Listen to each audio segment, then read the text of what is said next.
In this video tutorial, we're going to talk about submitting a service request form for your Ames Engineering products. First, navigate to the Ames Engineering website at amesengineering.com. Select Contact from the navigation bar, then select the Contact Support from the drop-down to open the service form. Fill out the form with your name, company, and address. Please provide your phone number and an email address where a representative can contact you with additional instructions. Next, choose the product you would like to send back for calibration or repair from the list and enter your product's serial number. Please ensure you fill in the serial number as it will help us assist you better.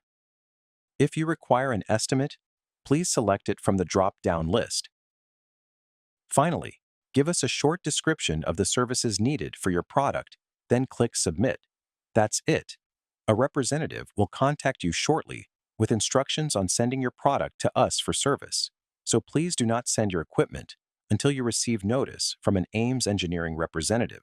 If you have any questions or need help with the process, please contact us at info@amesengineering.com or at 515-292-8194.